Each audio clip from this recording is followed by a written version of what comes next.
Ilan ba kayong, sabi mo galing ka sa Marines, ilan ba kayo talaga yung nagsisilbi kay Rep. Saldico? Total ko parang nasa 90 plus eh. Sinabi mo, 90 kayo na security ni Saldico? Most likely, ganun yung bilang, sir. 90? Ay, sir. 90? Ay, sir. Isang kumpanya na yan ng Marines kung tutusin. Yes, sir, pero 90 is the number. Napakarami. Talo si Senate President nito. Ilan lang bang gwardiya mo, Sir Senate President? Wala, zero. Ikaw nga ang mismo nagdadrive, no? Wala. Senator Win? Yes po. May interject. Quick question lang po. Follow up on that question kay Engineer Bryce. Engineer Bryce, meron kay resident auditor. Sino po ito? Sa pagkakakilala ko po si Ma'am Cindy po. Nakakausap niyo po ba? I mean, pasok ba siya sa grupo ninyo sa transaksyon para nabibigyan niyo ba siya? Ilang porsyento binibigyan sa kanya para pirma lang siya ng pirma? Specific na wala po, pero alam ko kinakausap siya ni Boss Henry tsaka po ni accountant namin. Ng accountant ninyo? Regarding po dyan. So alam ng COA, resident COA auditor niyo yung mga ghost project na yan? Mga substandard project, alam yan? Sa pagkakaalam ko po. Will you confirm, Engineer Alcantara? Your Honor, tingin ko po wala pong alam si auditor doon sa mga ghost project po because they're relying on the documents po. Hindi po sa actual field po talaga. In fairness po kay auditor, Relying wala po sa siyang mga alam. documents na sinasabit nila Bryce Hernandez at saka JP Mendoza. Is that correct? Actually po, ang proseso po, Your Honor, accounting section po ang nagsasabit po sa... Accounting section po ninyo. Yes po, Your Honor. Nandito po ba ang accounting section po ng DPWH sa District 1? Siya pala nagsasubmit sa COA? Sir, bagong bypass po. Kung lahat ng mga tao may sakit, may cancer, Sa bypass may po. bypass, may trangkaso. Sige po, that's all, Senwin. Thank you. Akala ko second round muna yun, Senator Tulfo. Ang punto ho namin, Ma'am Sunico, is ibalik ang tiwala sa COA. No, because in many of our organizations, COA talaga ang safeguard doon. Sa local government, COA rin. Even pinaka-barangay, COA rin. Pero ito, hindi ako naniniwala na makakalampas to sa COA kung hindi ho kasali siya sa modus. No, pwede yung na-absuelto ho siya ni Engineer Alcantara, but then again, ang gusto ho namin, mabalik ang tiwala sa COA. Chair, isang interjection lang. With the permission. Yes, with the permission. Talaga pong ang tiwala, napaka-importante. Madam COA, yun pong 140,414,518 pesos 37 centavos.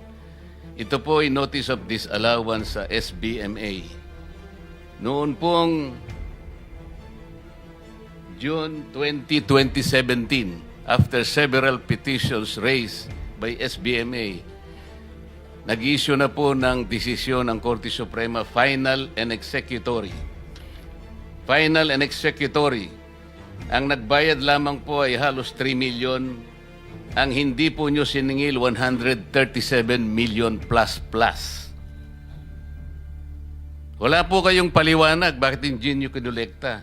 Final and executory coming from the Supreme Court. Paano magtitiwala ang bayan sa inyo? Sir, ang mga ngolekta na po doon ay yung implementing agency po. Sa case po ng na-mention nyo is the SBMA. Ngayon po, sir, dahil final and executory na, mag-i-issue po yung, kung umabot po yan sa Supreme Court, mag-i-issue po ng COA Order of Execution. And based po doon sa COA Order of Execution, maniningil po yung implementing agency. Mr. Chair, nagkaroon na po ng order of execution. Huwag po kayong magsisinungaling, madam. Wala po kayong ginagawa talaga. Kaya yung pagtitiwala, sinabi na nga ni Senator Sherwin, importante. Lahat na po nandun eh. Mag-execute na lang kayo, sisingilin nyo na lang 137 million, pero hanggang ngayon hindi pa nyo ginagawa. Ang tanong, paano magtitiwala ang bayan sa inyo? Sir, hindi po talaga si COA ang maniningil, sir. Yun pong implementing agency po at iyan po ay i-remit nila sa Bureau of Treasury. Ano pong participation ninyo? Hindi nyo i-guide. Saan nyo po galing ang notice of disallowance?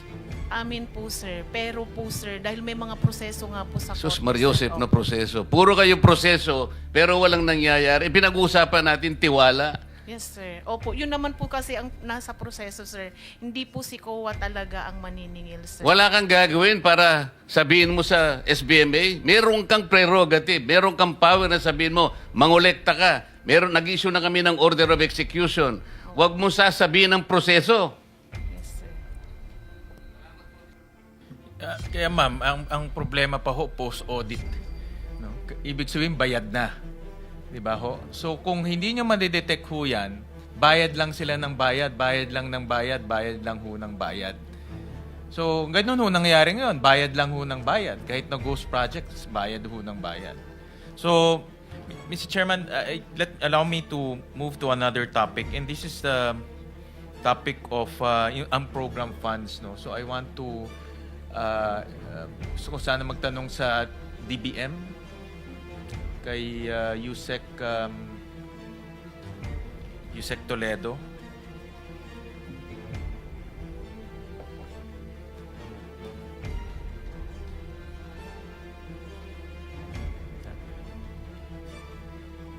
Yusek, ano ang guidelines that governs yung pag-apply at paggamit ng unprogrammed funds? Ano pong specific guidelines ho yun? Thank you, Mr. Chair. Mr. Chair, we have special provisions of the unprogrammed operations that we follow.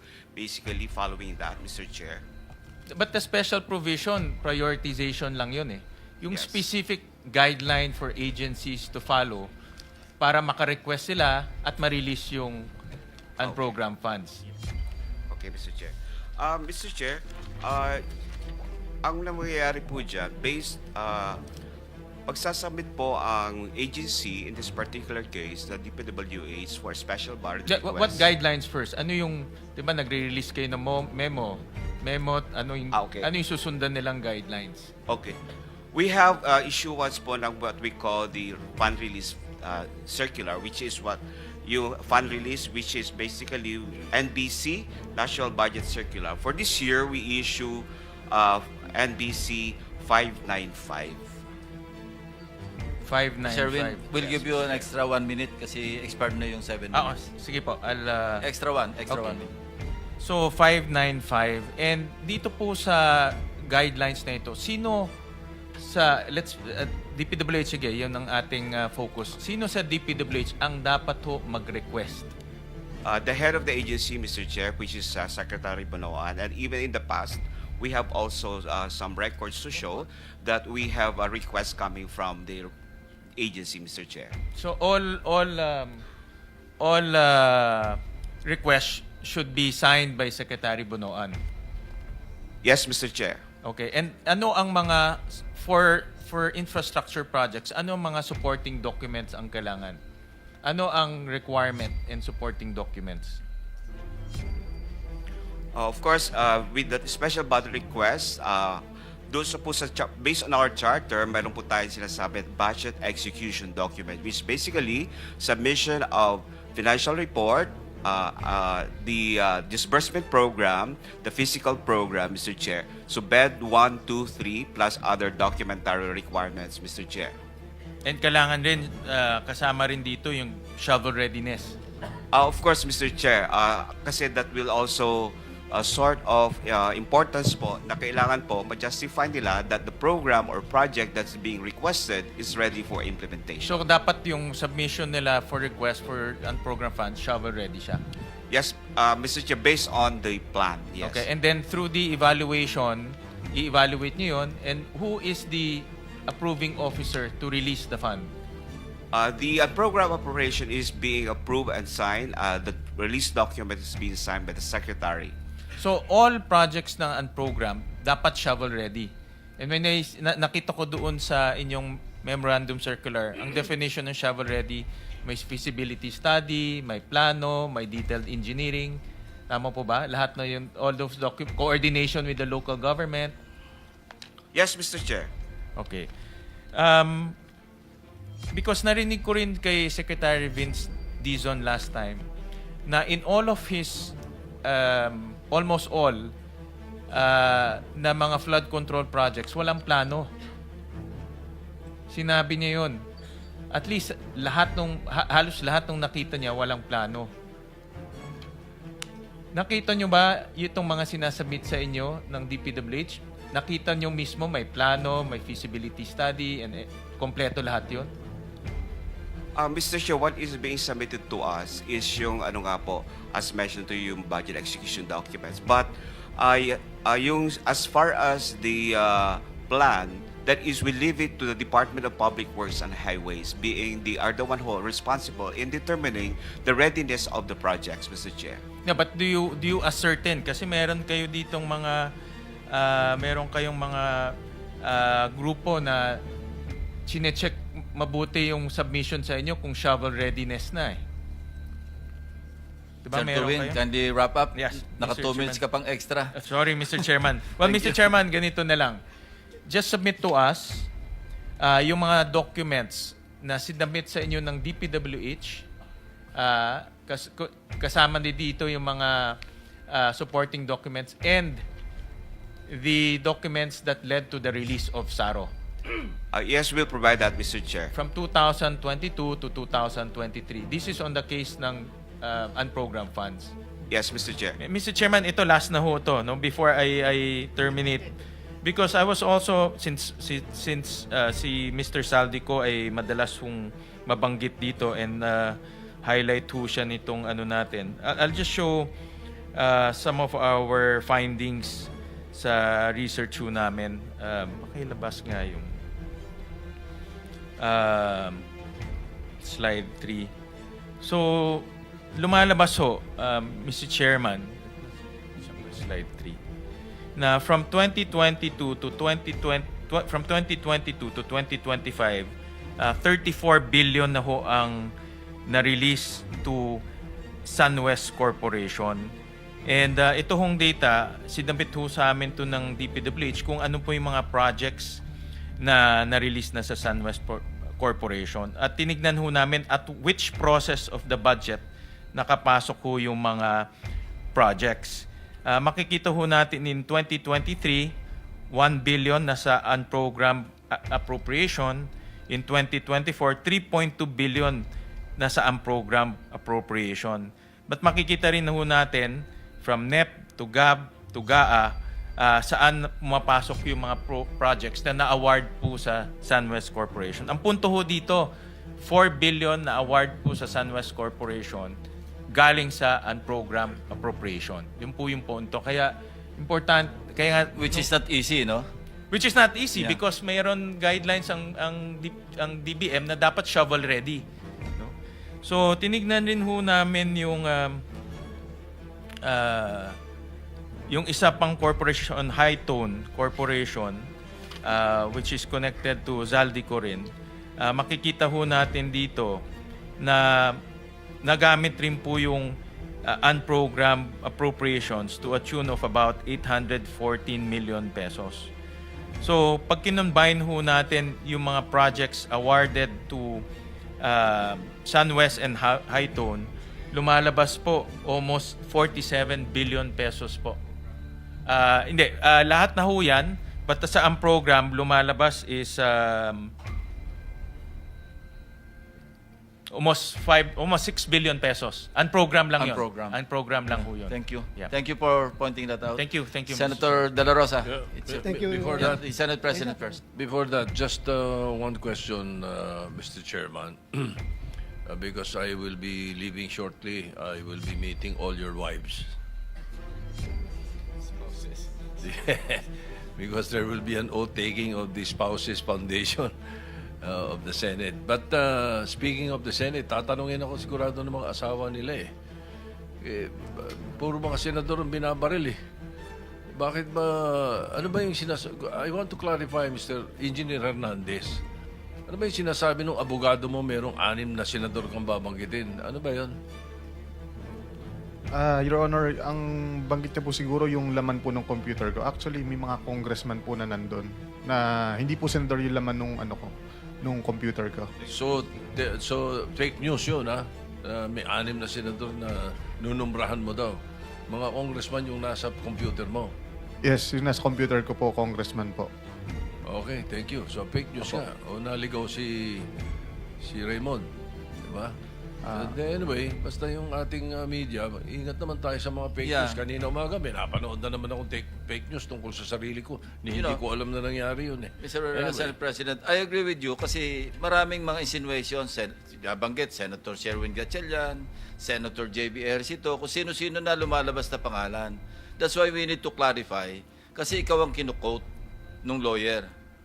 And nasa national news ito eh. So in fairness to our colleagues, na hindi naman talaga nabanggit at wala namang katibayan, babanggitin na nakabitin at ikaw ang reference, the Senate President has to really clarify this matter. Because this is a sensitive issue. Hindi ba? Imagine, Senate Finance Committee, biglang sasabihin ng lawyer mo na, of course, he did not name names, pero may mga insinuations na sumunod, binabanggit yung mga pangalan. So for the record, Engineer Hernandez, hindi totoo yun. Hindi po, Your Honor. Alright, thank you. Mr. Chair, follow up ko lang doon. Hindi na, Kahit na ikaw time na. ko na. Time ko na. Time mo na yan. Yes, sir. May 7 minutes ka. Bryce, during the interview na abogado mo, si Raymond Porton, Attorney Porton, sinabi niya na pinagalitan ka pa daw niya. Bakit ka daw namimili kung sinong sasabihin mo? Totoo ba ito? Hindi po, Your Honor. Ako po ang nagalit sa kanya kasi mali po yung information na lumabas. Ikaw ang nagali sa kanya. Hindi naman po. Pero sa Pinagsabihan interview ko po niya, siya. sabi niya, pinapagalitan ka niya dahil namimili ka lang kung sinong ilalaglag mo. Hindi lahat sinasabi mo. Hindi po, Your Honor. Ako po nagsabi kay Attorney Fortune na wag naman maglabas ng information na wala pa naman tayong ebidensya. So sa ngayon, pinalitan mo na si Atty. Porton o siya pa rin? Siya pa rin po, Your Honor. Oh, siya pa rin. Tapos hindi kayo magkakaintindihan. Ano ba ito? Patuloy pa rin ang inyong relationship kahit na nagkababanggaan kayo? Sinabi ko naman po na pag inulit niya pa po, hindi ko na po siya ko-consider, Your Honor.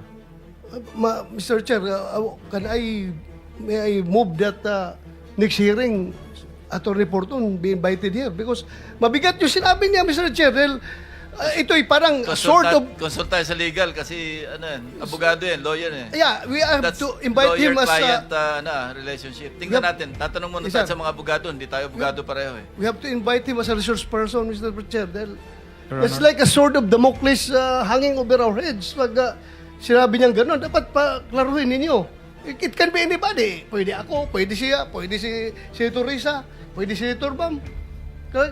Dapat maklaro ito. Kaya sana maimbitahan si Atty. Porton. I got the feedback. Sir. That's confidential yun. That's attorney-client privilege communication.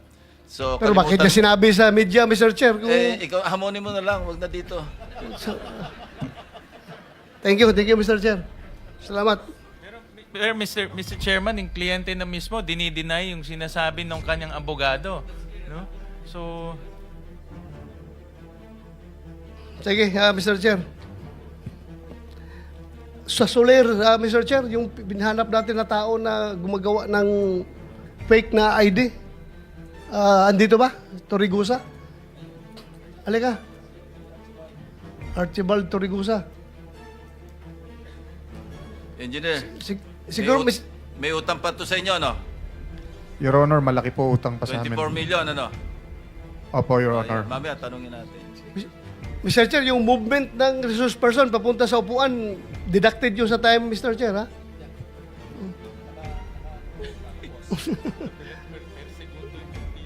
Kaya ka.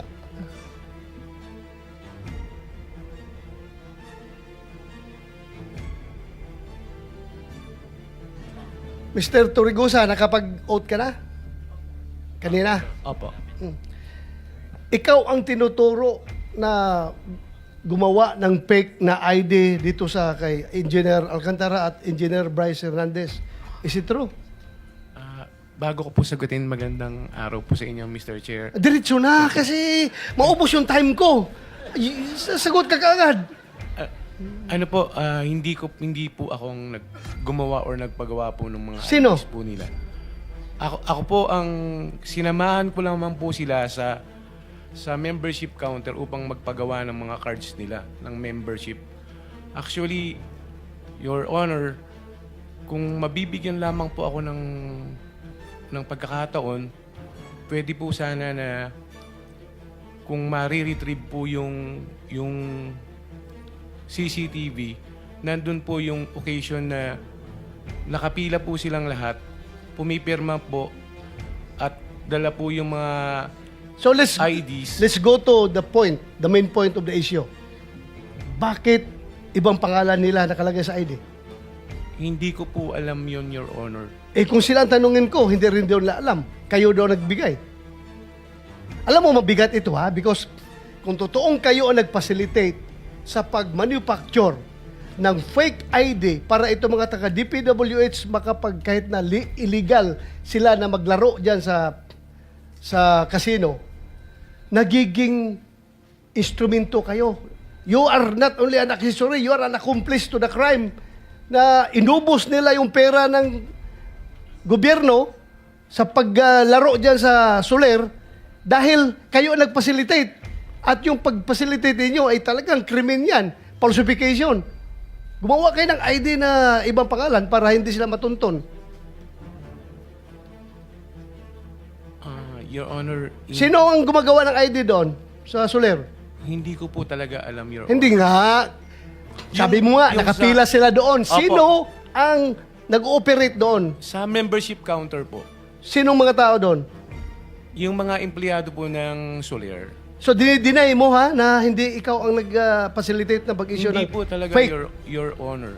Ako po, kung ang sinasabi ko nga po, kaya ko pong panindigan ng aking salaysay.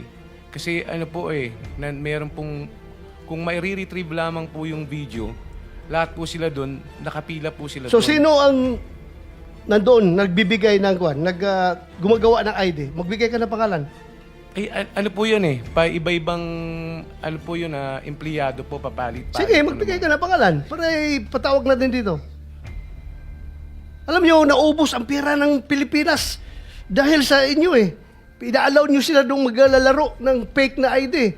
Kaya hinigop nyo yung pera ng DPWH. Your Honor, kung mamarapatin niyo po, Oh. nung makilala ko po sila, naglalaro na Sa, po. balik tayo sa tanong ko. Opo. You can give me names kung sino ang gumawa ng ID nila? Wala po akong knowledge, sir, pagkapangalan po Pero yung mga... Sino nga ang tao doon? Ikaw nga nag-escort doon, papunta doon. Sino gumagawa ng Hindi ID ko na po nila? maalala, sir. Your Honor, since 2022 pa po yung pangyayari po na yun. Sure ka, ha? Opo. You can be cited in contempt pag nagsinungaling ka dito. Hindi po ako nagsisinungaling. Ikaw lang ang hindi milyonaryo na makukulong ngayon dito. Lahat yan, milyonaryo yung bilyonaryo yung na-contempt namin. Ikaw wala kang pera, pero sasama ka doon sa baba. Ako nga po, Your Honor, yun po ang kinakasama ko ng lubog, siyempre. Huwag ka lang umiyak. Hindi Kaya. po, ang inaano ko lang po, Hmm. yung pati yung mga anak ko, saka yung nanay ko na nananahimik po. Kami po, lumalaban lang po ng pareha sa buhay. Alam ko, empleyado ka lang dyan Pero yung nga lang, tulungan mo kami na kuha ang katotohanan. Kaya ka pinatawag dito. Kasi kung alam namin na ikaw na diretso, hindi ka na namin tanungin. Papusasan ka na namin diretso.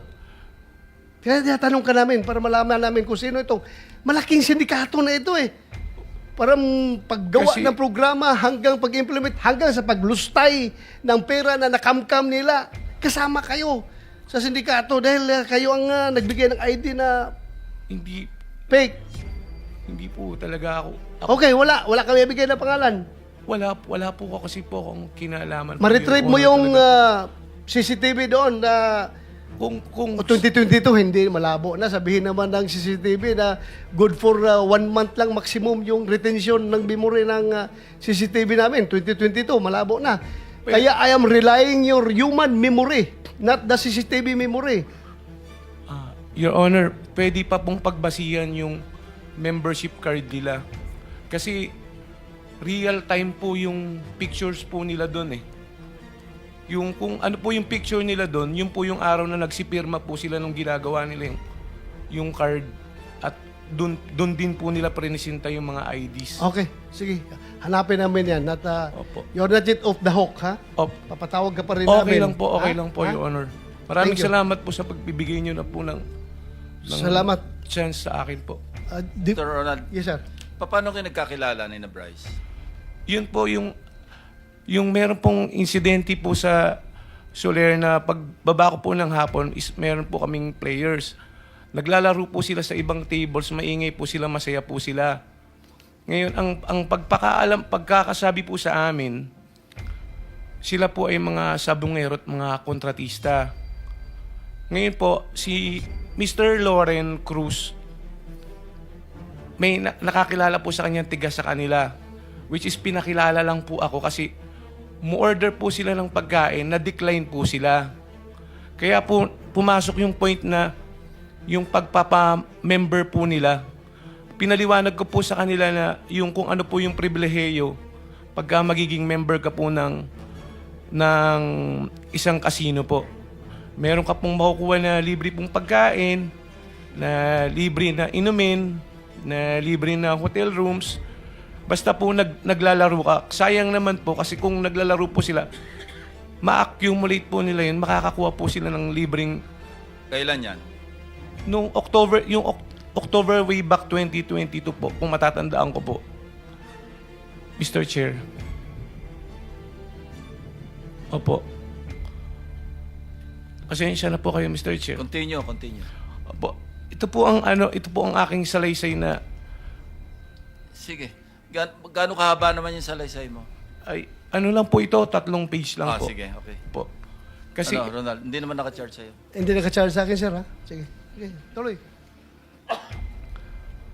ako si Archibald de los Reyes Torregrosa, may hustong gulang Filipino na ninirahan sa 2203 P. Florentino Street, Sampaloc, Manila. Matapos mabatid ang aking mga karapatan sa ilalim ng umiiral na batas at nanunumpa ng maayon sa batas at malayang kusang loob na nagsasalaysay. Ako po ay nagsasalaysay ng buong kusang loob upang klaruin ang aking pangalan at maglahad ng pawang katotohanan lamang base sa aking personal na kaalaman. Sabit mo na lang yan, yung may sustansya na lang pag-usapan natin. Paano kayo nagkakilala, paano umabot sa nag-apply ng membership card. Yung po yung, ito po yung ano. Sige, diretso mo na lang doon kasi alas 12 na. Apo, yung po yung kinikwento ko po sa inyo po, Mr. Chair, kanina po, na kung bakit ko po sila nakilala. Yun po yung kasi pag araw-araw po ako sa casino, alam po namin yung mga bagong mukha din po doon at mga bagong... Tapos na tayo doon. Paano sila nakapag-apply ng membership card? Magkaiba yung membership Apo, card. bumalik po sila po. Sandali. Apo. Magkaiba yung membership card saka yung fake ID, hindi Opo, ba? opo. Okay, paliwanag mo yun. Yung membership card po, kasi para po makakuha ka ng membership card is kailangan po ng valid government issued ID. Kailangan po yun para pagkuha niyo po ng card. Which is, pinaliwanag ko po sa kanila. Tapos, nag-decide po sila siguro after 3 to 5 days na bumalik po sila ng casino. Which is, pagdating po nila, in-inform po ako ni Mr. Loren na nandyan na po sila. Kung pwede daw tulungan ko po sila ng pagpaprocess po nung mga cards po nila. Makikita mo naman po doon po sa CCTV na sinamahan ko po sila doon sa pila. Which is yung mga bagong member din po, pumipila din po. Dala sila mga government issued ID. Opo. Oh. Sige. Opo, pumipila din po sila. Tapos pagdating po doon sa counter, pag tinawag na po yung pangalan mo, pipirma ka po, tapos pipicturean ka, yun po yung lalabas po doon sa card mo. So apparently, yung mga fake ID na, yung mga fake na pangalan na, yung mga aliases na yung isinabit nila doon. Hindi ko po alam, Your Honor, Hindi nga. sila... Yun ang lumalabas sa kanila. Anong pangalan sa membership card? Kung ano Halimbawa- po yung ilagay po nila dun sa lisensya po. Or kung ano po yung mga valid issued government IDs Okay. na... So, ibig sabihin, wala kang kinalaman doon sa kanilang mga fake ID, yung government-issued ID like driver's licenses. Wala kang kinalaman doon kasi pagbalik nila, dala na nila yon. Opo. Thank you. Your Honor. Thank you, Mr. Chair. I would like to go to DBM. Yes, Mr. Chair. Bilayo, sir, no? From casino to DBM.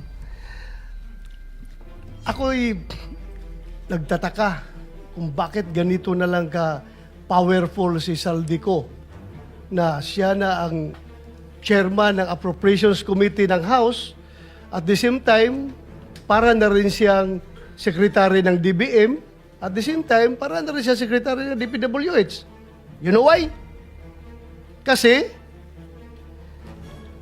dito sa records natin for 2024 only yung unprogrammed appropriations, particularly doon sa SAGIP, Strengthening Assistance for Government Infrastructure and Social Programs, 200 billion plus ang na-release ninyo and 155.8 billion ni-release nyo sa DPWH. Ang program ito Ngayon, sabi ni D. Alcantara, pupunta sa kanya si Saldico, nagsasabi na meron kaming ilalagak sa inyo na pera, na pondo, gumawa ka ng listahan.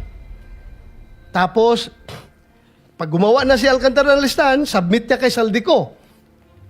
So, ang tanong ngayon from Saldico, ito ba'y sinabit niya kay Secretary Bunuan or diretso na sa inyo? Bakit nakapag-release kayo ng SARO sa mga ghost projects sa Bulacan na galing sa program appropriations? Mr. Chair, Sige. we only act on requests coming from the agency, not from the Congress. So in this case, this comes from the Department of Public Works and Highways, Mr. Chair. Okay, Engineer Alcantara, sa pagkakaalam mo, pag-submit mo ng listings ng project kay Saldico, binibigay pa niya kay Secretary Bunuan para Sir, si Bunuan mag-request sa DBM? Sir, hindi ko na po alam yung after nung nagbigay po ko kung Saldi. Hindi ka nagtanong. Hindi na po ako nagtanong. Basta sa kanya ko lang po pinapasa by Viber po. Okay, so assuming na ito ay sinasubmit ni Saldico to Secretary Bunuan being the head of, tama ba sabihin ko, head of procuring entity si Secretary Bunuan in this case? No, Mr. Chair, No. he is the head of the agency. Head of agency.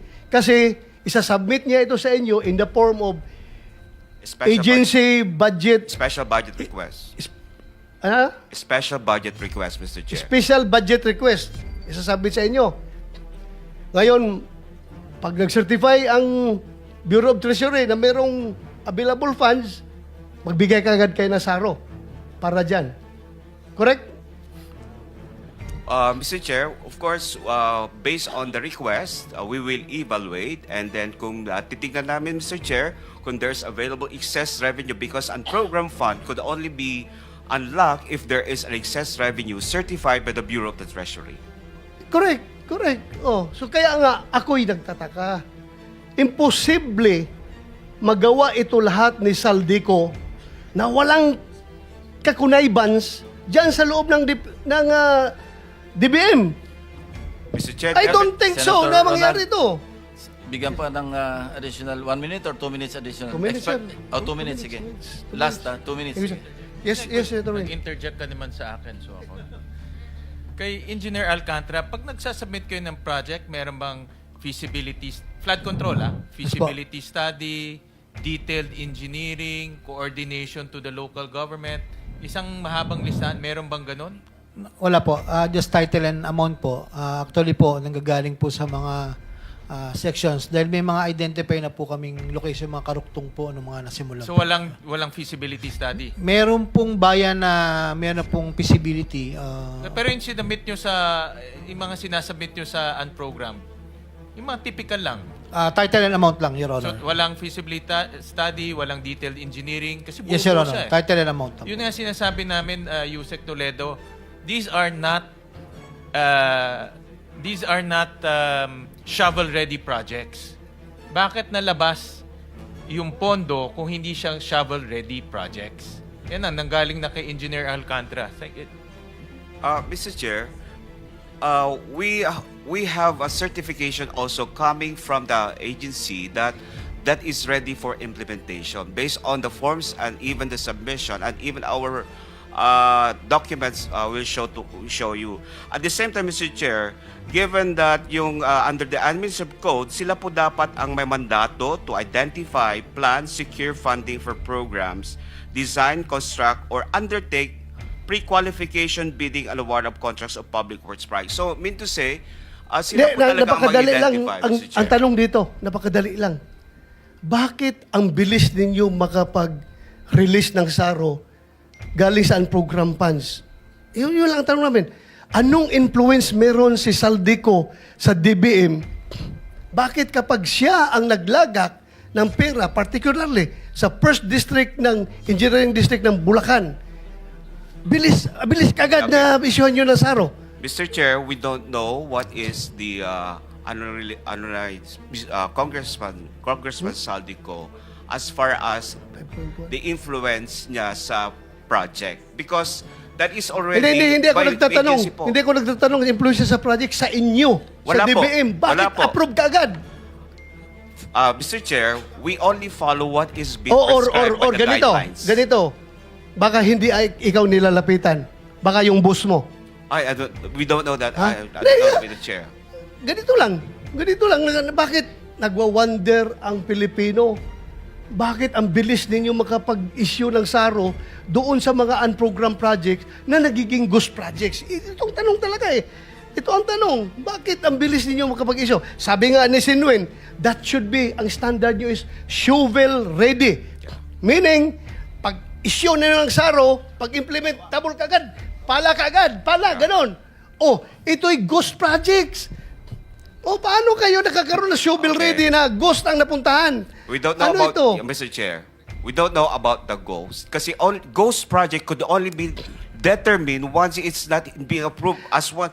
The reason po, hindi namin malalaman, Mr. Chair, kung ghost siya o hindi. Kaya nga, Pero yung as to preparation or submission po ng budget, ang nanggagaling lahat po dyan because we have also charter to follow na kung hindi namin i-release based on the request at nag-comply lahat po sa requirements, then kami naman po ang mananagot. So, based on our charter, we follow what is in our charter and of course, release the document based on on that charter, Mr. Chair.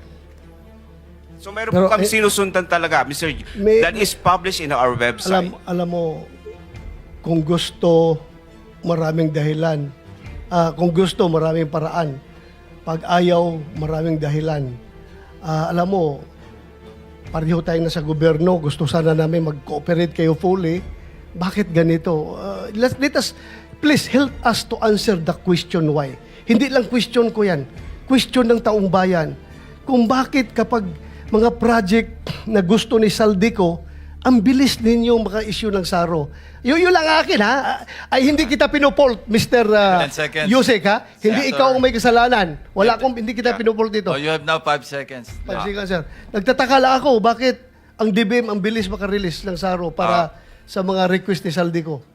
Yun lang. Yeah, Mr. Chair. Sige, respond na lang and then time's up. Lahat po tayo, sir, Mr. Chair, we are ruled by law. So we follow what is in the law, what are the rules and regulations. Yun lang po ang masasabi ko. We have the charter, and we have to obey that charter, and we have to follow that. Because kung di namin sundan yun, kami naman po ang malalagot. Kaya That's my as I've said, Tapos na po hindi yung time nyo. Sir, Tapos ka na kunti kanina lang. pa. Oh, sige. Hindi kita pinopolt dito.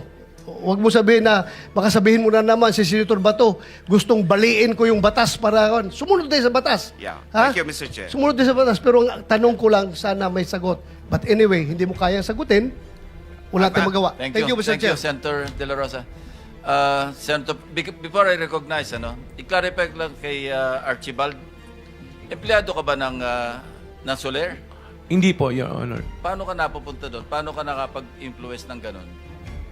Ako po ay matagal na pong naghahanap buhay po sa Anong job description mo? casino po, sa casino po. Specifically, anong job description mo?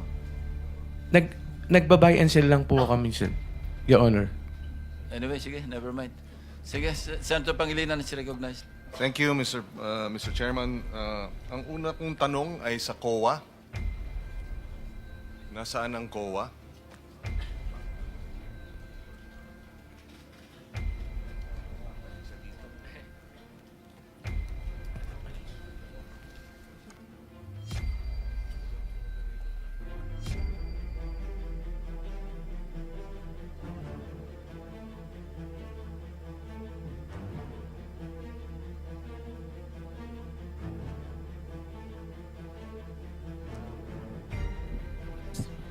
Ms. Sunico, you are from the COA? For Your Honor. Yes. Si Commissioner Lipana, is he in the Philippines? As far as we know po, sir, naka-sick leave po siya. Ang balita po namin nasa Singapore po. Okay.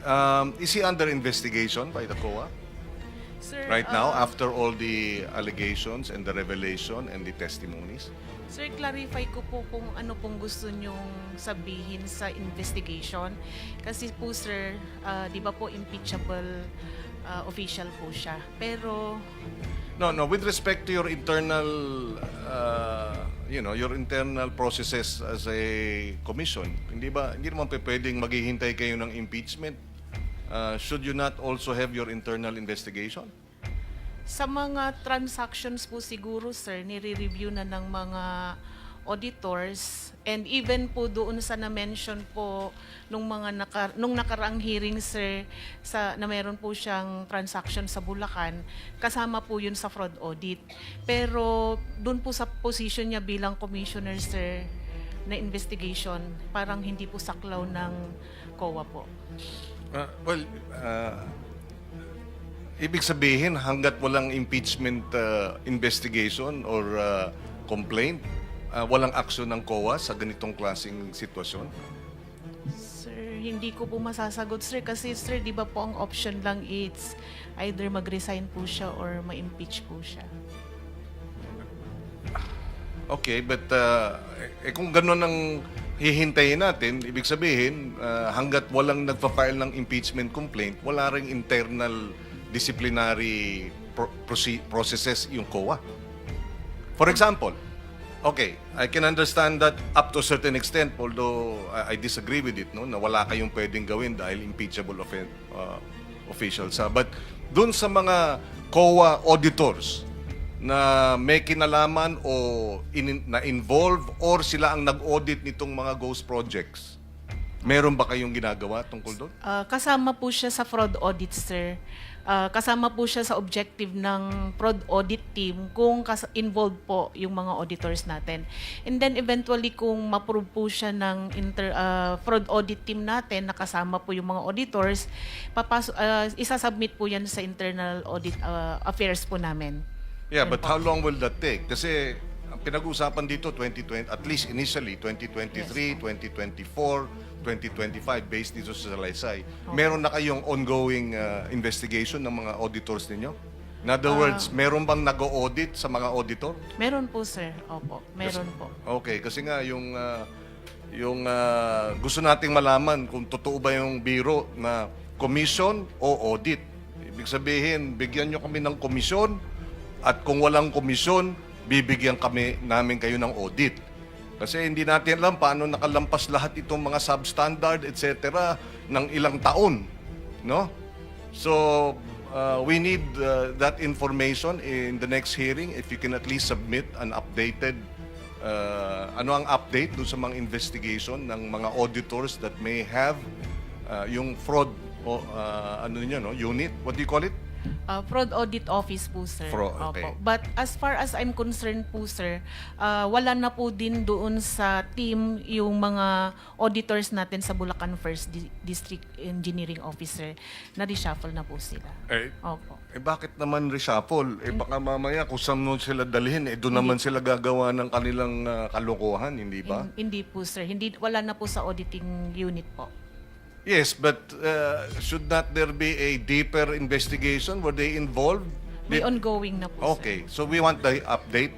If it's meant to be confidential, then we will keep it strictly confidential. But the committee I would be interested, and I'm sure the committee would be interested to know what you're doing. Opo, sir. Okay, Opo. thank you. Thank you. And sa usapin ni Commissioner Lipana, mabalik lang tayo. Meron akong kontrata dito, contract of agreement, no? Department of Public Works, no? Involving Convergence and Special Report Program, Olympus Mining and Builders. Siguro, Mr. Chairman, I will turn this over to the committee because interesting enough, ang asawa ni Mr. Commissioner Lipana, ang ginagamit niya doon sa kontrata is her maiden name. Olympus Mining and Builders Group Philippines, represented by Marilu G. Laurio. So mukhang merong concealment, no? Dahil alam niyang asawa siya ng isang commissioner, hindi siya pwedeng kumontrata dahil may conflict of interest. So dito nakalagay Marilu G. Laurio and she signed it, no? Pinirmahan niya, authorized managing officer. Ganun din sa, Olympus Mining, Marilu Laurio, name and signature of contractor's representative. No, so maybe we should also invite Miss, what is her name, Laurio or Lipana, also known as to the committee for the next hearing, so that she can shed light as to these contracts, Mr. Chairman. Now, puntahan natin si Sims Construction, Sally. Sabi mo, ikaw ay nagwi-withdraw ng, sa Malolos, Bulacan, Land Bank. Yes, Your Honor. Magkano wini-withdraw mo? Kasi, Your Honor, hindi na, halimbawa 457, kung ano lang po yung available that day, hati-hatiin po yun. Magkano nga yung isang transaksyon? 50 million? 10 million? 100 million? Cash. Wini-withdraw mo ng cash. Yes, Your Honor. Ano po may withdrawal po ang 457 457 million. Pumayag yung bank manager sa 457 million cash. Wala kayong cheque? Checking account ba yun? Cash po yun, Your Honor. Na-request ko po. Paano pumayag yung bank manager na i-release yung 457 million cash? Ano naman po sa land bank naman po yun at Your Honor. So land bank, bank manager. Yes po. Also Lilibeth Lim. Hello, Highway po. Andito pala, is she from the land bank? Malolos branch? Ma'am, can you join us? So, may arrangement ba kayo, Sally, sa bangko para pumayag sila ng may malaking transaksyon na gano'n na ilalabas? Please come forward, ma'am. Yun sa land bank. Your Honor, papaalam naman po ako sa kanila. Bawa na po, may withdrawal po akong ganon. So, hindi naman po agad-agad yun ibibigay. May mga araw po yun na sasabihin na kasi kinukuha pa daw po nila sa ibang... Kaya nga. Opo. Pero pangkaraniwan, yun yung pinakamalaki. 457 million isang araw. Teka po. I-recall ko lang po ulit sa... O ano ang pangkaraniwan? Tanong ko po sa abogado. 50, 70 million? Mga minsan po kasi kalahati, minsan 200. Million? Opo. Minsan po 150. Depende po sa ano po, kung ano po yung... Kay Mr. Diskaya, ganun din ba? Meron kayong account sa land bank? Yes, Your Honor, meron po. Tapos dinideposit sa inyong account sa land bank yung pondo ng DPWH? Your Honor, ano po, LDAP po. LDAP.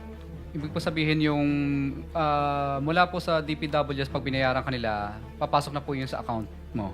Sa land bank? Opo, nasa'yo na po yun kung gusto mong i-withdraw or Yes, panatilihin yes. na po muna doon. So, kayo may checking account kayo o nagwi-withdraw din kayo ng cash? Pag kailangan pong bumili ng mga materyales na cash para po mas makamura, doon lang po kami nagwi-withdraw ng cash. Pero umaabot sa 100 billion din yung inyong account sa land bank. Tama po ba yan? Depende po sa collection po na makukuha po Well, namin. yes or no? Umaabot ba ng billion ang accounts ninyo sa land bank dahil sa mga project ninyo? Hindi naman po kasi kadalasan po pinabibili din po ng materyales at saka pampasweldo. Pumapasok pa rin sa account ninyo. Yes po, Your Honor. So nagkakaroon ng reflection sa account ninyo yung pumapasok na billion-billion. Yes po, Okay, Your Honor. okay. That's all I need to know. Ma'am, practice ba yan ng bangko na magre-release ng 457 million cash? Hindi ba red flag na yan na dapat nire-report? Ang gusto natin malaman dito complicit ba ang banking system natin sa ganitong klaseng corruption? Mr. Chair, apologies po that I can...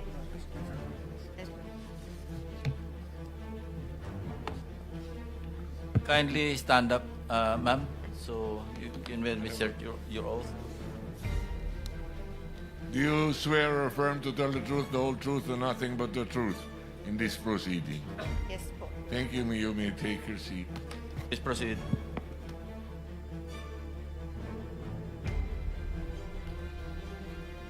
Go ahead, ma'am. Please answer the question. May I request to repeat the question if okay po? Apologies po. Yes. Mr. Chair. Ganun ba ang patakaran? You can have 457 million pesos cash released as a bank on a single day, and wala ba, di ba red flag na yan? Di ba dapat nire-report na yan? We want to know if the banks are complicit in this the illegal transactions using government funding. You're land bank, di ba? Yes. The land bank is once the transaction is more than 500,000, it will be automatically captured by the system and be reported as covered transaction report. And It's automated po once it is over 500,000. That's all you do? At first, that is what we Yeah, are that's the law, also doing. but Yes. that's all you do. Wala ba kayong know your customer? Nagwi-withdraw ng 457 million, okay lang? We have- report lang na over 500,000? We have due diligence and KYC as well upon opening of the account po, Mr. Chair. So how did this happen? In particular account po, it is according to bank secrecy, we need to request for the consent of the client. Miss Sims, Miss To Sally, okay lang siyang magpaliwanag? Under the bank? Yung ano, paalam lang po ako sa attorney. Waiver of your rights to under the bank secrecy law. Yes, Your Honor.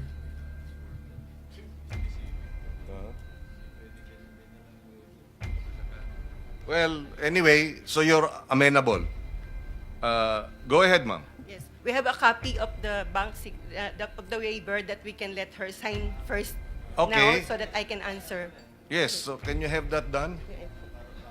Well, while we're waiting for that, what we want to find out is paano nangyayari na 100 milyon, kalahating bilyong piso, parang pikit mata ang ating banking Senator system. Pangilinan, for the information of the body, meron tayong kopya ng lahat ng ledgers ni Sims, ano? Ito, yung binabanggit yung 457 million, 2 araw po ito eh. Natik po 457 million, March 24, 2025. Yung isang withdrawal, total in 1 day, July 3, 2025. Ito yung sinasabi ni Ms. Santos, parehong delivered do sa office ni Engineer Bryce Erickson Hernandez. marami po rito, ibibigyan ko kayo ng kopya. Yes, thank At, you. i-reproduce natin. Marami po, merong withdrawal na 180 million, may withdrawal na 141 million, withdrawal na 299 million, withdrawal na 65 million. Yes. Puro isang araw ito. Tsaka puro cash. Puro cash ito, cash. Okay. Bakit hindi cheque?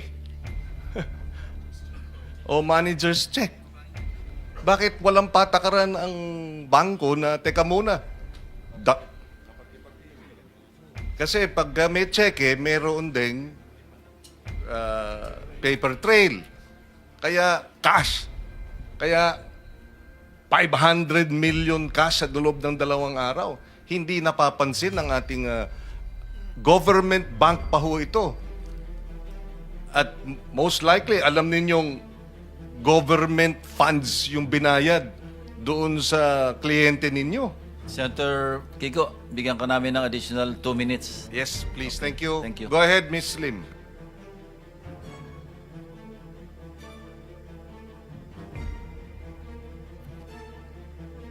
Mr. Chair, since we already have the signed consent of Ma'am Sally Santos, can I explain the process flow? Because before it came through her account, will it be alright po? Okay. The process is, since Ma'am Sally Santos is recognized by the DPWH as their contractor and listed in their list of creditors, then the process flow is the funds. Okay, although everyone knew it, that it came from the notice of cash allocation from the Department of Budget and Management, then it goes to Land Bank, to the DPWH Central Office account, then head office na maintained with South Harbor, then the South Harbor DPWH will issue a notice of cash allocation intended for the DPWH Bulacan First Engineering District Office.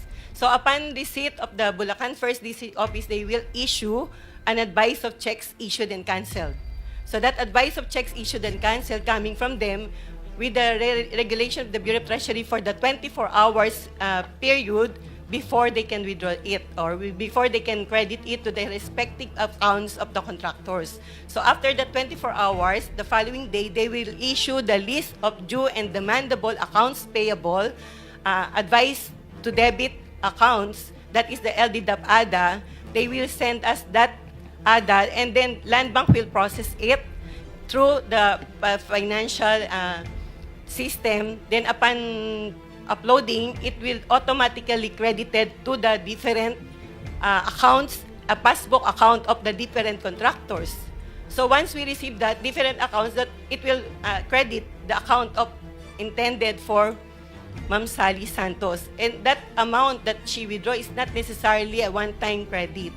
It's on different LDDAP number po. So then yun sabi nyo yung nag-pile up, that's it po. Yes, but you didn't explain, is that standard? You can withdraw 500 million pesos in 2 days? Actually, as manager, we try to market the account for as long as they did not need it right away, so they can still maintain it with Land Bank. Then that amount that it maintained for days before the account of Ma'am Sally called us and requested for a withdrawal. Yes. Then pero- upon receipt, upon knowing of her withdrawal, right away we informed her that we need to source fund for that we cannot automatically Kaya have nga that 2 fund. days. Not only 2 days, it took for that particular No, account. this transaction was 2 Two. days. Based on the 2 araw to put together Ay, yung 457 million. Yes, Your Honor. So hindi kayo nagtaka? Bakit cash? Bakit 457 million? At bakit 2 araw? Your Honor, hindi po ako kasi magtataka or mag-iisip ng negative since the funding is coming from the government and the DPWH and knowing it's for the project. So, hindi po ako talaga nagtaka po. Hindi ba common sense lang na 200 million cash for the project? Paano? Meron bang nagbabayad ng cash? Ano yun? Di ba dapat cheque? Actually po, yung list of creditors is a passbook account. And yun po yung nire-report po nila. Then they have their The principle behind yung 500,000 suspicious transactions is because suspicious transactions. Kumbaga, so hindi suspicious transaction yung kalahating bilyon, 2 araw nilabas? Cash? Your Honor, to be honest, kasi hindi ko po, I am not an engineer or you support every project, hindi ko po alam kung ano po yung project na yun or whatever, since it's a deposit account, yung depositor na po talaga yung nakakaalam. It's hard. Well, anyway, as bank manager, it's hard to believe na hindi katakataka na sa loob ng 2 araw, yung pondo ng gobyerno pwedeng ilabas ng kalahating bilyong piso na basta-basta. Cash. Senator Kiko, tanungin ko lang kay Miss Sally, sino nag-i-inform sa inyo na nakapasok na yung pera? Yung bangko o sina Bryce? Si Engineer Bryce po. Sasabihan ka na nandyan na, Yes. na-credit na sa account mo Yes yung po. 457 million. Yes po. Yes po. So, sino nagbibigay sa instruction na withdraw mo? Si Engineer Bryce po. Siya rin? Yes po, Your Honor. Siya rin na magbibigay instruction na dalin mo? sa Yes, kanya? Your Honor. Thank you.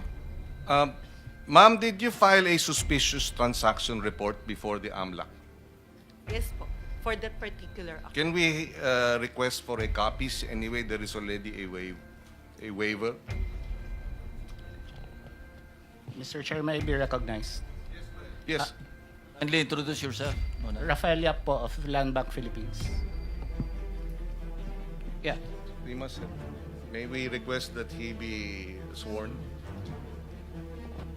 Do you swear or affirm to tell the truth, the whole truth, and nothing but the truth in this proceeding? I do. Please proceed.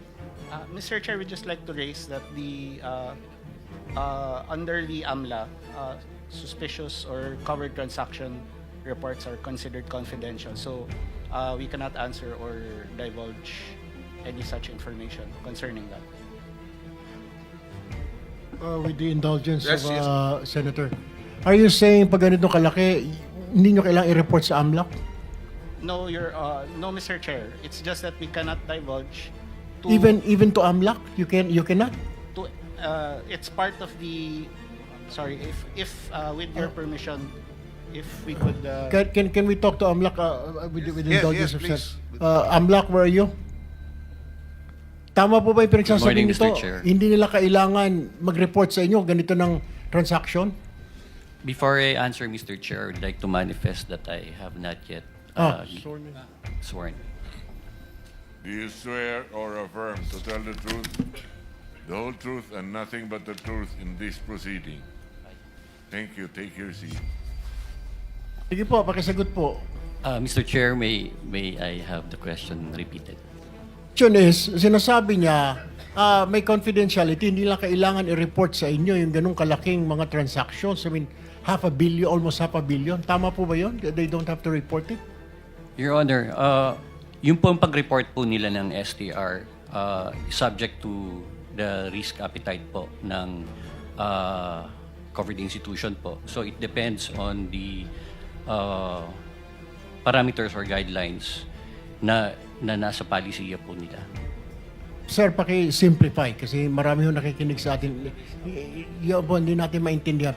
Yung layman term lang po, layman's term na gamitin po ninyo. Pwede ba, ang tanong ko po, pwede pa na hindi po nila i-report ng bangko halos kalahating bilyon na. Meron pong illegal na po na nangyayari. Mr. Chair, I'm sorry, Sen. Well, that's my own question. That's my only question. Yes po.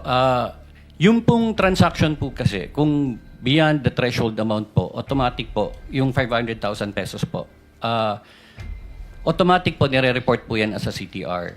Ngayon po, sa batas po natin, may mga circumstances po na naka-enumerate doon kung kailan pwedeng i-report as STR po ng bangko. Suspicious transaction report po. Okay. So, kung sa kanila pong discretion po, ang interpretation po nila is papasok po yung transaction, even if it's beyond the 500,000 pesos po, they can report that also as an STR. Okay, so okay lang, I can proceed. Yes. So, a suspicious transaction report was submitted to you, AMLA.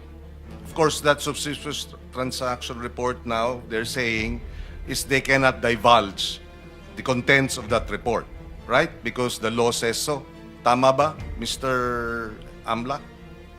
Mr. Chair, for us to be able to answer it specifically, may we ask for an executive session? Okay, we will do that later. But anyway, because nga it's confidential. Now, my question Senator is... Kiko, you have 24 seconds. Yes. sir.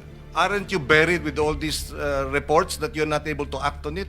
Assuming meron kayong basis to act, what do you do? 500 million, 2 days from a contractor, withdrew cash, galing sa DPWH, anong gagawin nyo? Wala.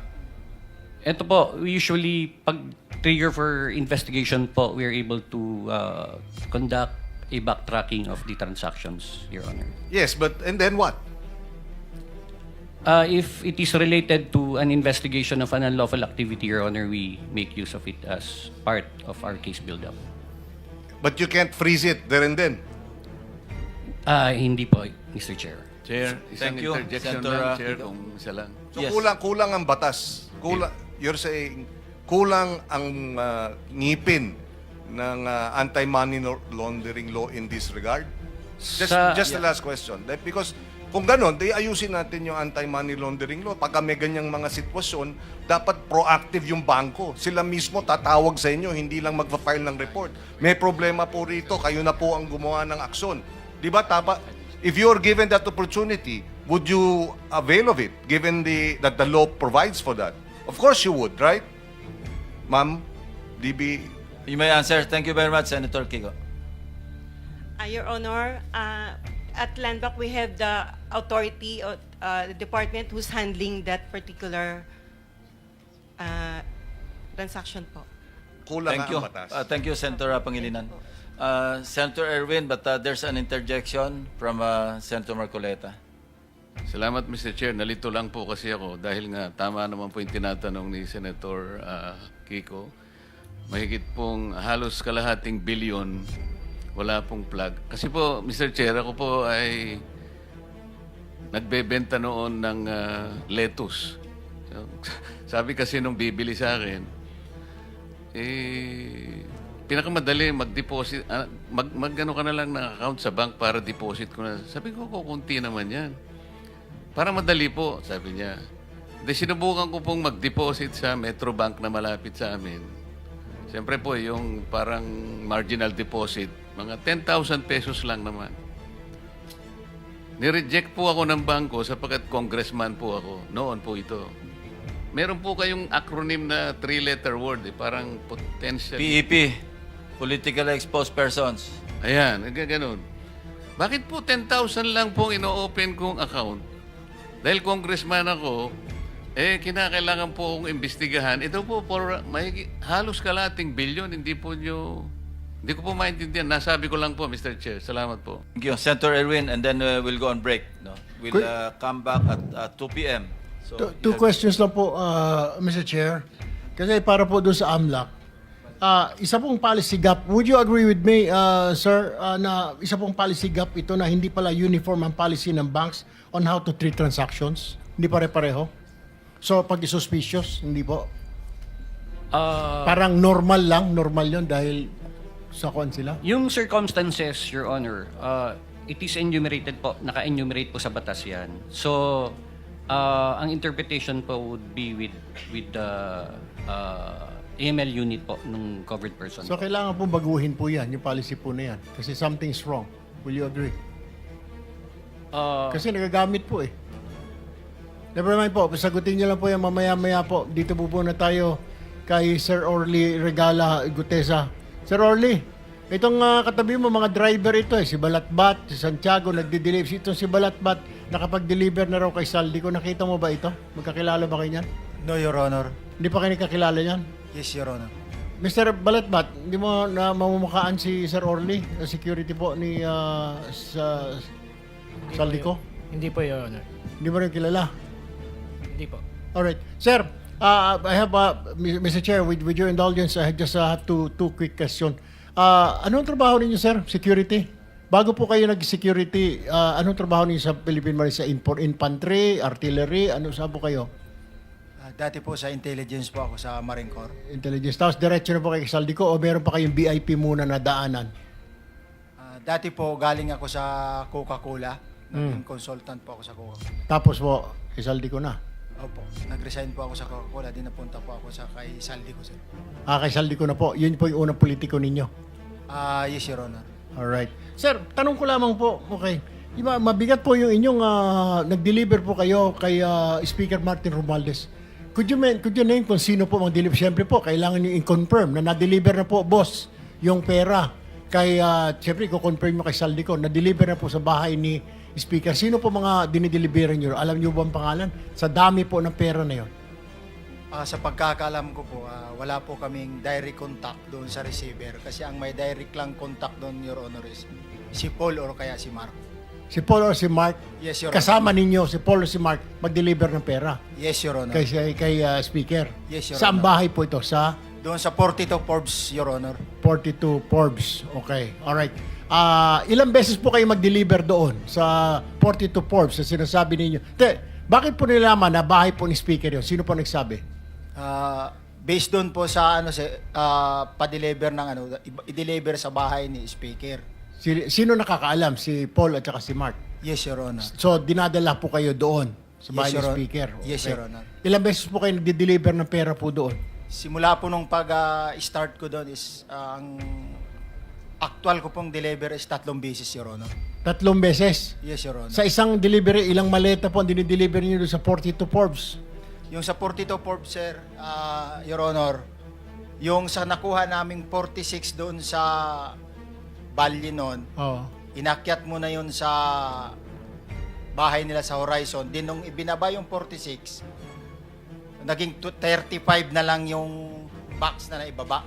Dinala saan? Doon sa 42 Forbes na, Your Honor. Kay, sa bahay mo ni Speaker? Yes, Your Honor. Ilang beses kayo nag-deliver doon? Minsan lang? Ilan? Ako, during that time, 3 beses sa akin, pero based doon sa group chat namin is, kasi namumonitor ko po yung group chat ng movement ng duty ng basura. Is 3 times a week, most likely, lalo na pag December. Pare-pareho ba yun? Kung ilang maleta na deliver mo, ganun din yung ibang grupo na halaga o na amount ng maleta, equivalent ng maleta? No, Your Honor, hindi ko na sila mamonitor kung ilan yung maleta na idinideliver. Pero 3 times a week ang delivery doon sa 42 Forbes? Most likely, Your Honor. Sinasabi mo ng bahay ni Speaker?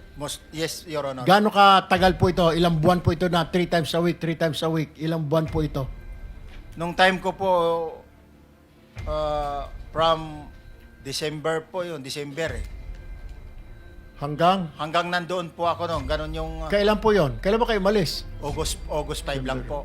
January, February, March, April, May, June, July, August. 8 buwan. Hindi po ako sure sa kung yung mga other month is... Pero 3 times a week, ha? Yes, Your Honor. 3 times a week. Okay. Mr. Chair, my last question now with Engineer Bryce. Engineer Bryce, may pinag-ngangalandakan si Attorney Porto na maraming senador ang sasabit dito. Pero ngayon, hindi mo pinapatutuan. Does this mean na fake news po yung sinabi? Mukhang fake news ang binigay ni Attorney Porto ng iyong attorney sa media. Kasi sabi niya po, 6 daw eh. Marami pang mga senador. Misunderstanding po yun, Your Honor, kasi dun nga po sa computer ko, congressman po yun nandun. Congressman, hindi senador. Opo, So, Your Honor. sinasabi mo ngayon, hindi naman yung 6 na puro mga senador yon. Hindi po totoo, Your So, Honor. fake news po yon. Kaya mag-usap po kayong attorney, mamaya po ako mag-usap kayo. Sabi Yes, mo, ayusin yes po. po. Kasi hindi po maganda tignan at hindi rin maganda pakinggan na 6. Ang mga tao ngayon nagtatanong, sino ba yung 6 na yan? Sino ba yung mga kulang pa na yan? And I think that is unfair. Can you please inform your lawyer? Ano po? Nalinawin niya po kung congressman, di congressman po. Ano po? Kung meron siyang alam. Doon pa sa computer mo, mabilisan na lamang po. Nabanggit po ba ang Speaker Romualdez doon at saka Saldico? Kung Zaldi ba meron? Kung Saldi sa computer mo. Wala pong nabanggit doon na Speaker Romualdez. Wala po, Your Honor. Mr. Chair, that's all for now. I'll reserve some of my questions later. Thank Yeah, you, Senate Mr. President Chairman. Mr. Chairman, just one question to Mr. Gutesa. Kasi parang nalito lang na kami ng konti doon sa kwento mo. Can you give the details nung sinasabi mong delivery between Eric Yap and Saldico. Sino nag-deliver sa kung kanino sa kwento mo? Nung part of December, sir, ng 2024, doon ko po na aktuhan si Congressman Yap na siya mismo ang nag-deliver doon sa Valle Verde 6 ng 46 na maleta na naglalaman ng yung level kasi ng maleta may nakalagay na post 8, may nakasulat na 48 siya eh. Pagkatapos nung binuhat na namin yung maleta na yon, inilagay doon sa bahay, binubuksan ni Paul yun, saka binibilang. Kaya Teka. na-notice ko na, Okay. Sabi mo galing kay Eric Yap? yes, Your Honor. From one congressman to another. Saan nyo kinuha kay Eric Yap yung 46 na baleta? Dineliver lang niya po, kita lang po kami doon sa sa Valle Verde 6. Dinala niya lang yung mga maleta na yun doon sa Valle Verde 6 during the time. Tapos kayo ang nag-deliver sa... Inilipat po namin sa sakyan, dinala na namin sa Horizon yung mga maleta na yun. Yun yung 46 na sinasabi mo. Yes, Your Honor. Okay, thank you. Mr. Chair, I just want to make addition, yung mga clarification po na gano'n. Kasi po sa Kongreso, siguro alam din po ito ni ni Senator Dante Marcoleta, magkasama po kami. Uso po yung bilihan ng budget sa Congress. Opo, the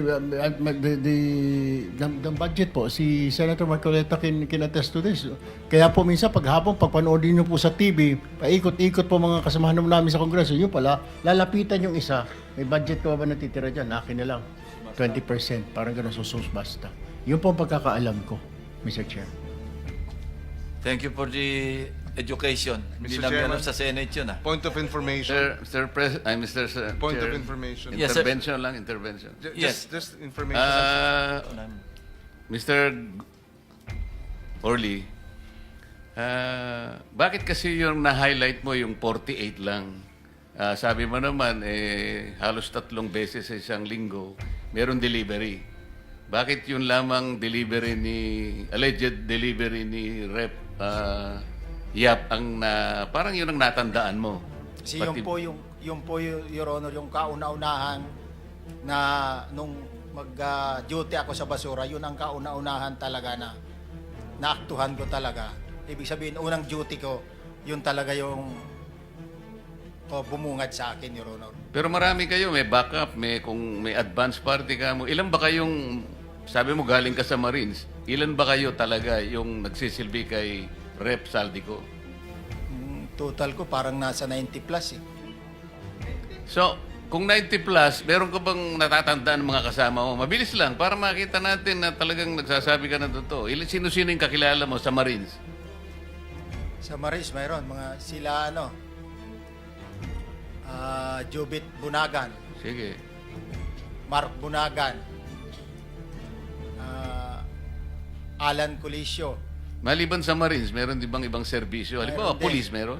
Mayroong pulis sa 6 na galing sa PSPG. Kung sakasakali, meron nakakarinig sa mga kasama mo at sasabihin nila, mali naman ang sinasabi mo, tumarap sila rito. Kaya mo ba silang harapin? Yes, sir. Salamat po, Mr. Chair. Senator Pangilinan. Yes, yung Eric Yap ba na congressman, yun yung dating chairman ng Appropriations Committee. Tama ba? Wala po akong knowledge regarding sa kanya. Basta Yes, Eric but Yap lang po yun. for the record, Eric Yap used to be chairperson of the Appropriations Committee in the House. Point of information. Thank you. Last na lang before we go on break. Anong specific duty assignment mo sa Philippine Marines? Anong unit? Sabi mo, intelligence. Ay, sir, sa MC2 ako dati, sir. Marine Corps Intelligence. Bakit? Authorized ba yung mga Philippine Marines na mag-serve as security escort ng civilians? No, sir. Sorry, sir. No, sir. During that time, sir, retire na po ako. Hinar ka bilang retired na Marine personnel? Ay, sir. Okay, thank you. So, Mr. Chair, in connection sige. doon sa tanong mo, Okay. Sinabi mo, 90 kayo na security ni Saldico? Most likely, ganun yung bilang, sir. 90? Ay, sir. 9-0. Ay, sir. Isang kumpanya na yan ng Marines kung tutusin. Yes, sir. Pero 90 is the number. Napakarami. More or less, sir. More or less. Hindi ako exact sa number, but more or less. Talo si Senate President nito. Ilan lang pong gwardiya mo, Sir Senate President? Wala, 0. Ikaw nga ang mismo nagdadrive, no? Wala, basta kasama ko lang si 6 Hour, okay na ako. Sige, thank you, Mr. Chair. Thank you. So,